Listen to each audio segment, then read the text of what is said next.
E aí pessoal, bem-vindo de novo ao nosso canal. Vamos falar hoje sobre o Muro de Berlim.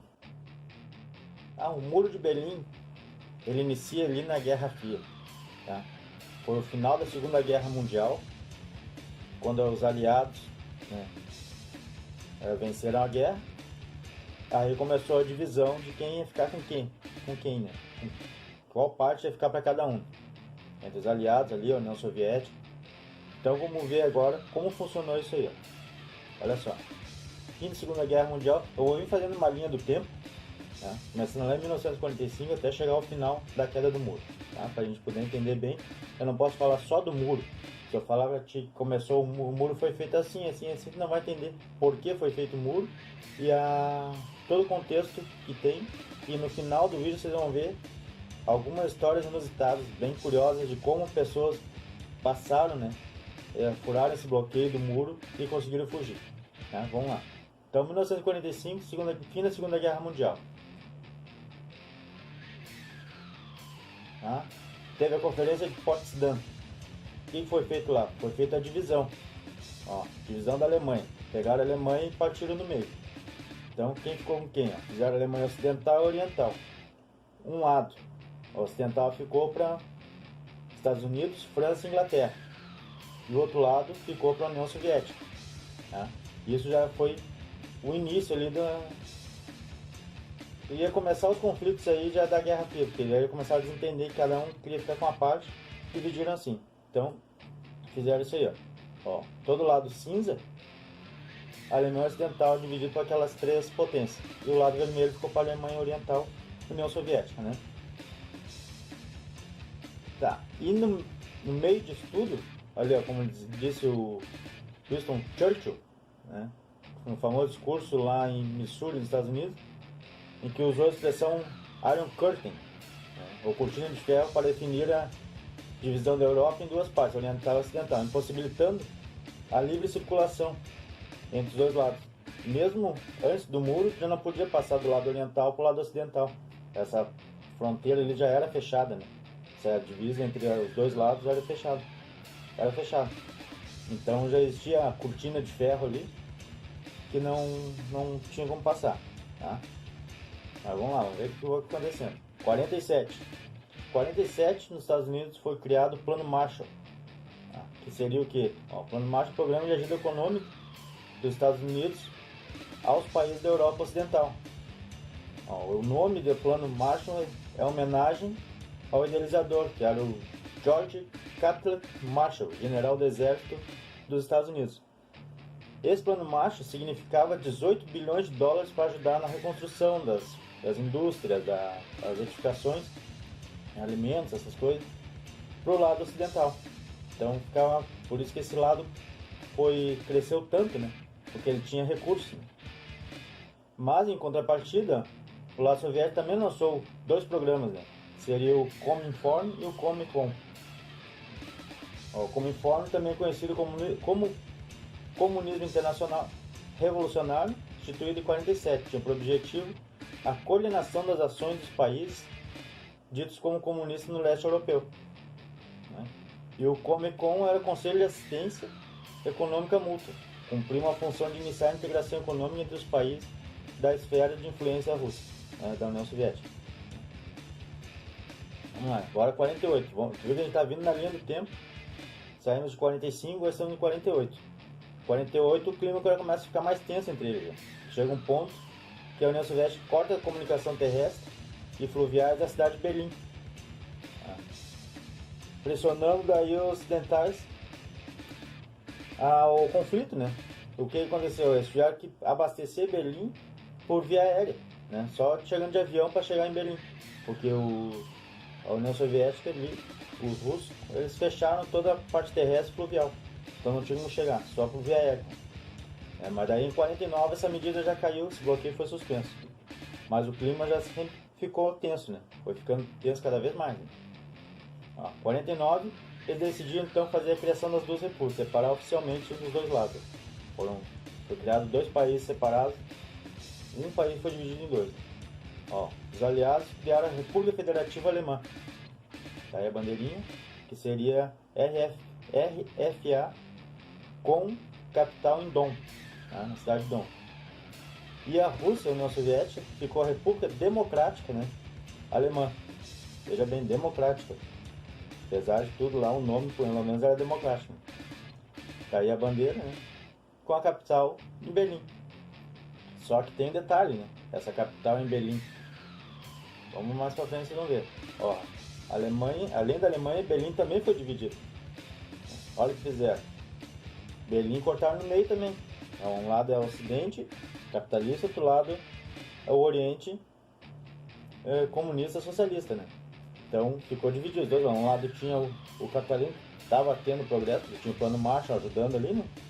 E o outro lado não. Aquele plano que eles criaram não tinha dinheiro que nem tinha o plano Marshall. Então um lado estava, as pessoas estavam fugindo do lado oriental para ir para o lado ocidental para busca de emprego, em busca de melhores condições. E, ó, em 55 foi criado o Pacto de Varsóvia. O acordo tem muitas semelhanças com o assinado para... O acordo foi muito parecido com o da OTAN. Foi um instrumento para que a União Soviética pudesse de fato exercer o controle sobre o leste europeu. O contingente reunido pelo pacto ultrapassava de 20 milhões de soldados. Em seus artigos, o pacto estabelecia a cooperação da manutenção da paz, a organização imediata em caso de ataque previsível e a defesa mútua se um dos membros fosse atacado. E o estabelecimento de uma pauta conjunta para coordenar os esforços. Isso aí foi o plano Pacto de Varsóvia, que só foi feito depois que criaram o da OTAN. Ó, o da OTAN, o soviético, aqui ó, os soviéticos só decidiram entrar para criar o Pacto de Varsóvia depois que os Estados Unidos criaram a OTAN, que é a Organização do Tratado do Atlântico Norte. Foi uma aliança militar intergovernamental entre os países da América do Norte e a Europa Ocidental. O acordo firmava compromisso de ajuda mútua em caso de ataques. Nesse sentido, caso um país fosse atacado, os demais deveriam reagir como se a sua própria nação estivesse sendo atacada. Então, cada um fez o seu pacote de amiguinhos ali. Ó, eu vou criar aqui, se eles me atacaram, você vem e me defende, e o outro lá também fez a mesma coisa. Sendo que primeiro quem criou foi os aliados, né? A parte ocidental criou primeiro e depois o lado oriental criou também o Pacto de Varsóvia. Mas o clima estava sempre se acirrando entre os dois, um fazia, o outro fazia. Ficavam nesse joguinho aí. Mas o clima está piorando com diversas decisões que eles vão tomar. Ó, o Muro da Vergonha, 1961, 13 de agosto. Foi a construção do Muro de Berlim. O Muro de Berlim foi construído com o propósito de impedir, como eu falei antes, de impedir que as pessoas fugissem da Alemanha Oriental para a Alemanha Ocidental. A cidade de Berlim recebia grande fluxo de pessoas da Alemanha Oriental porque era uma ilha capitalista, encravada dentro do território socialista. Por todos os lados da Alemanha, a Berlim Ocidental era cercada pelo território da Alemanha Oriental. Por quê? Por causa disso aqui, ó. Olha só, a Berlim está aqui, ó. A Berlim está dentro da Alemanha Oriental. Então, como que eles fizeram essa decisão, né? Por que eles não botaram, não deram tudo isso aqui para o outro lado, fizeram essa divisão maluca aqui, só para dar mais guerra, mais conflito, né? Então, a Berlim está dentro do lado oriental, só que eles dividiu um pedaço dentro da oriental para o outro lado, né? Aí a gente vai criar um muro, mas o muro não foi uma fronteira única, só uma reta. Não, o muro cercou, fez muro toda a volta da Alemanha Ocidental. Então não tinha como, fechou o acesso. Então o lado oriental estava livre acesso na volta e não entrava no lado ocidental. Entendeu? Foi uma coisa de doido. Ó, a fuga da população aconteceu durante toda a década de 50 e na década de 60 não demonstrava enfraquecer. O êxito populacional refletia as diferenças nas condições de vida existentes na Alemanha Ocidental e na Alemanha. Como eu falei, um lado do capitalista estava tendo recursos e o outro lado não. O outro lado está mais difícil, era muito rígido o regime comunista ali. Tá, mas como é que foi esse muro? Como que aconteceu? Como que ele, no final, como é que ele já estava? Ele tinha 155 km de extensão, 302 torres de vigilância, era cercado por mais de 200 cães de guarda, 20 bunkers e mais de 11 mil soldados. O muro ele iniciou com cerca de arame farpado, trincheira e tanques de guerra e soldados posicionados. E isso foi de uma hora para outra, né? Ó, Bahia foi construída de um dia para o outro. 1 da manhã do dia 13 de agosto de 61, os soldados foram posicionados a cada 2 metros ao longo de toda a fronteira interna. Enquanto isso, outras tropas cercavam o resto da Alemanha Ocidental, foram farpados e mais bloqueios. Eles desligaram as luzes enquanto o trabalho era feito. Enquanto amanheceu, a Berlim já estava fisicamente cercada. Quando as pessoas acordaram, o que aconteceu aqui? Já estava tudo fechado. Já claro que esse fechamento foi evoluindo conforme as pessoas iam burlando esse cercamento, né? Então, veja como é que foi no início, né? Só que isso aí foi evoluindo, né? Foi ficando cada vez mais difícil ultrapassar essa barreira. Não, o muro não era só um muro, mas pelo menos 2. Então tinha um muro e um muro antes do muro para aquela pessoa não poder chegar ali. Tinha a chamada faixa da morte, que era uma área, um corredor, que era neutro, que era para quem passasse por ali ia ser morto, né? Os soldados tinham ordem para atirar, né? Então a ordem era essa: tentou ultrapassar, vai morrer. Olha aí como é que era uma ilustração. O muro em si, ele é esse aqui, ó. Tá?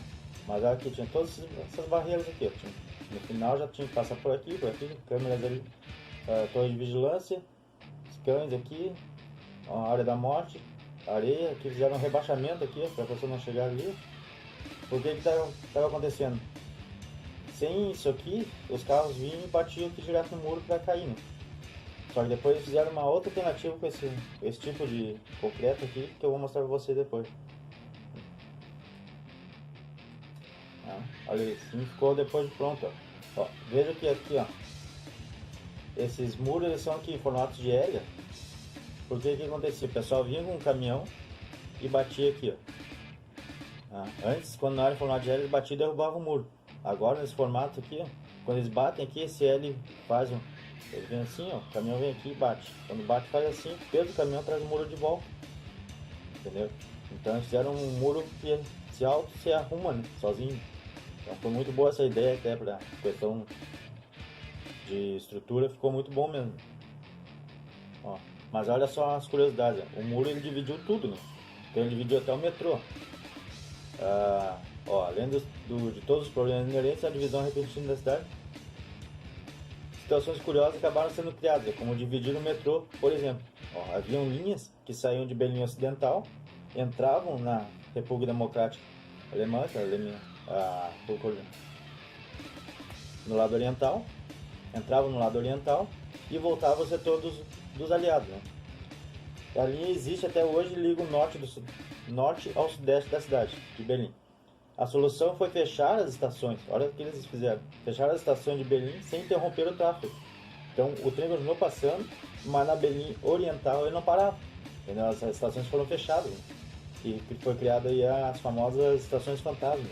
Olha nas imagens aqui, ó. Eu imagino que tá passando no teu metrô e tu olha pela janela e tá uma estação dessa, né? E as estações, algumas foram fechadas com muro, né, com paredes. E tinha soldados também cuidando para ver se ninguém estava tentando fugir por ali, né? Tá, mas é assim, toda Berlim ela foi fechada, tá? Mas ela não foi fechada totalmente, né? Tinha que ter alguma passagem porque aquelas pessoas tinham que se alimentar, tinha que entrar recursos, entrar alimento, entrar mantimentos em geral, né? Então tinha os checkpoints, que eram os portões, os controles de acesso.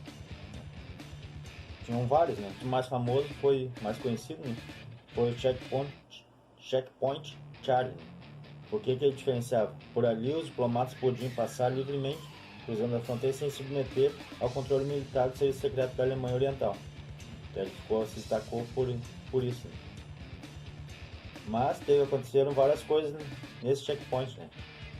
Aí tem a imagem de vários checkpoints que existiam. O Charlie era aqui, ó, né?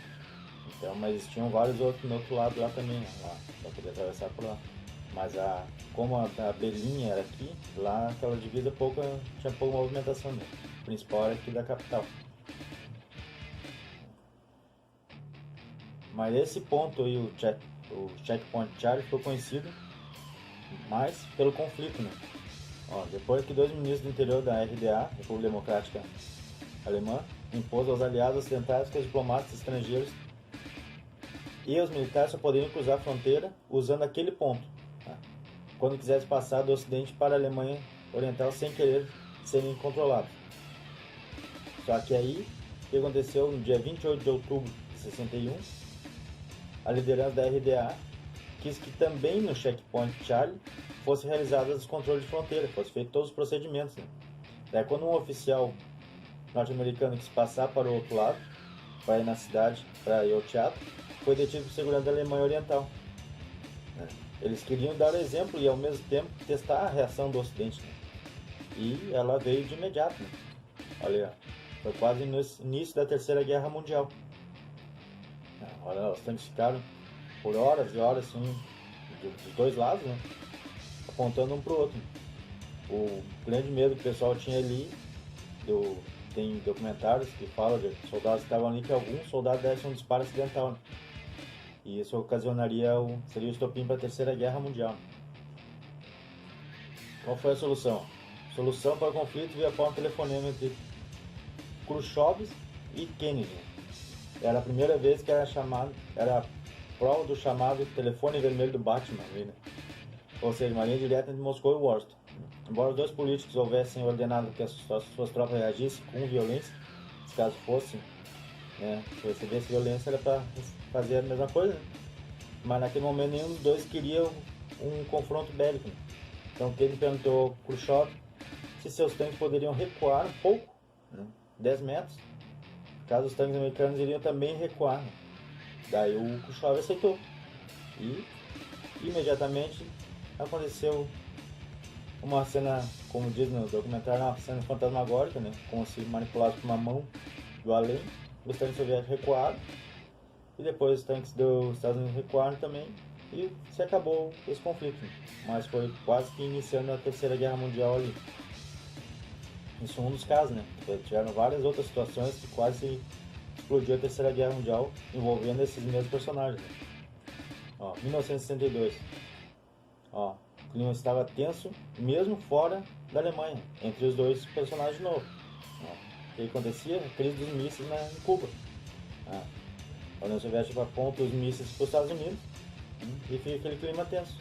Só que os dois lados tinham armas nucleares, né? Então teve mais um conflito lá tenso e, além de tudo, eles ainda estavam onde? Estavam na Guerra do Vietnã. Os Estados Unidos estavam armado lá e a União Soviética estava só apoiando, dando as armas, mas os Estados Unidos estavam lutando. Então eles estavam em conflito de novo, estavam se enfrentando já em outros ambientes também. O número de mortes, né? O número de mortes aí que se é divulgado é de 138, 136, mas tem historiadores que já estão dizendo que passa de 200 mortes, né, das pessoas.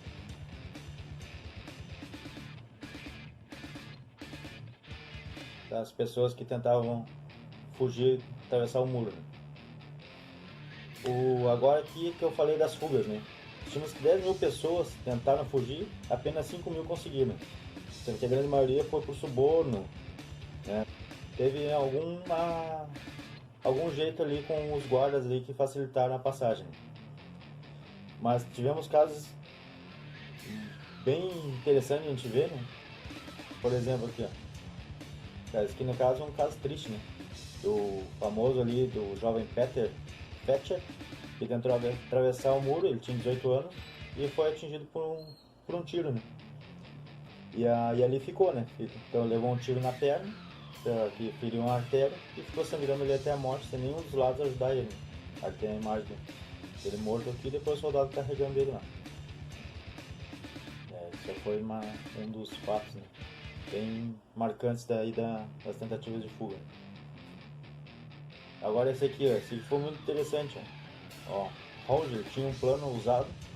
O dia que ele notou uma secção no muro que estreitava entre os dois blocos, né, de altas cascadas altas lá, né, um do lado oriental e do lado ocidental. O que ele fez? Jogou uma flecha.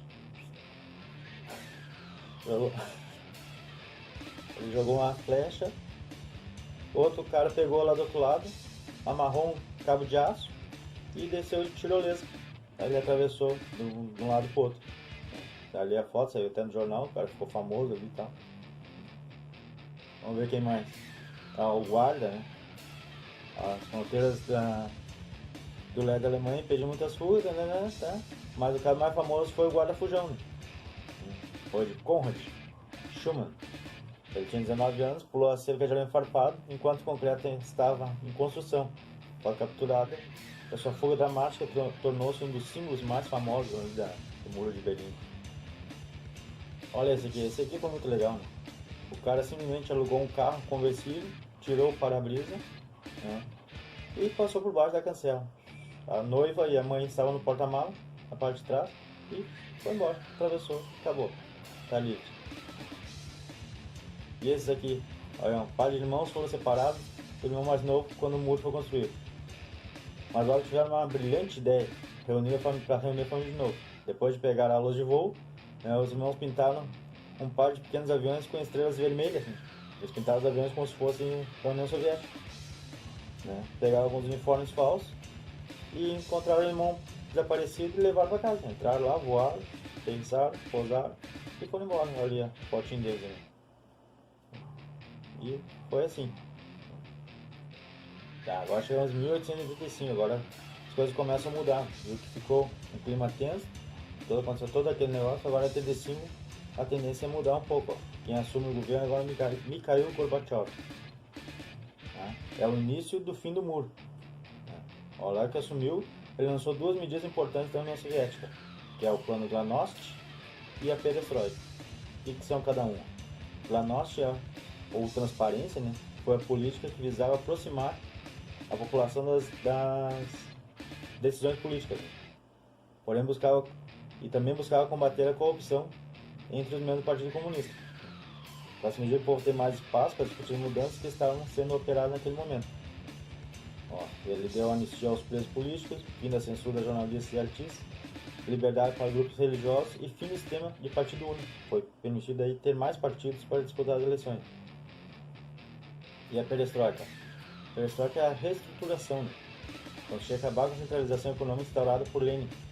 A economia soviética era planificada pelo Estado, não existia propriedade privada, e os preços dos produtos industrializados e agrícolas eram estabelecidos pelo governo. Então, com isso teve redução do subsídio à economia, fim do planejamento econômico estatal, liberação do comércio exterior, eliminação do limite de fabricação de produtos, até isso era limitado lá. Autorização de importação de produtos estrangeiros, abrindo mais o mercado, né? Redução de fabricação de armamentos. Então, o investimento começou a ser nas áreas mais necessárias. E isso começou a dar o fim, né? Ó, em 89, em 9 de novembro de 89, na coletiva de imprensa, esse é o fato marcante, né? Que marca o fim do muro mesmo, o fim bem dizer, quase aí foi o fim da Guerra Fria, né? Foi um pouquinho depois, mas aqui foi o estopim. Bom, então o porta-voz do governo, Gunter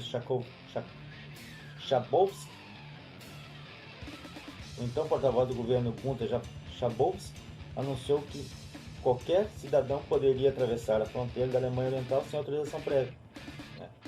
A questão é que a medida, olha que interessante, a medida só valeria a partir do dia seguinte.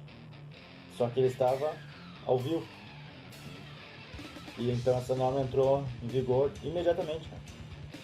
A população entendeu bem o que estava acontecendo. Foi suficiente para que uma multidão entrasse.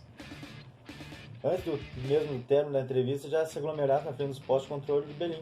Sem conseguir segurar daí o público, os guardas cederam, não tinha o que fazer, né? Olha aí. Aí já era. Foi o fim do muro. O que aconteceu? O muro cai. Entendeu? Olha aí. Aí não tinha que segurar mais. Já tinha decretado o fim do muro, o livre acesso da passagem entre os dois lados. Né? E aí, em 1990, realmente daí o fim da Guerra Fria, a reunificação, né, da Alemanha, no dia 3 de outubro de 1990, a República Democrática se une, foi incorporada à República Federal Alemã, do lado capitalista, né, e virou um país só. Né? Aí a assinatura do fim da guerra, né, da União, unificação das Alemanhas, e acabou. Né? Acabou a Guerra Fria, né? E deu fim desse conflito aí. Né? Então, meu muito obrigado. Se gostou, deixa o like e se inscreva no canal. Até a próxima.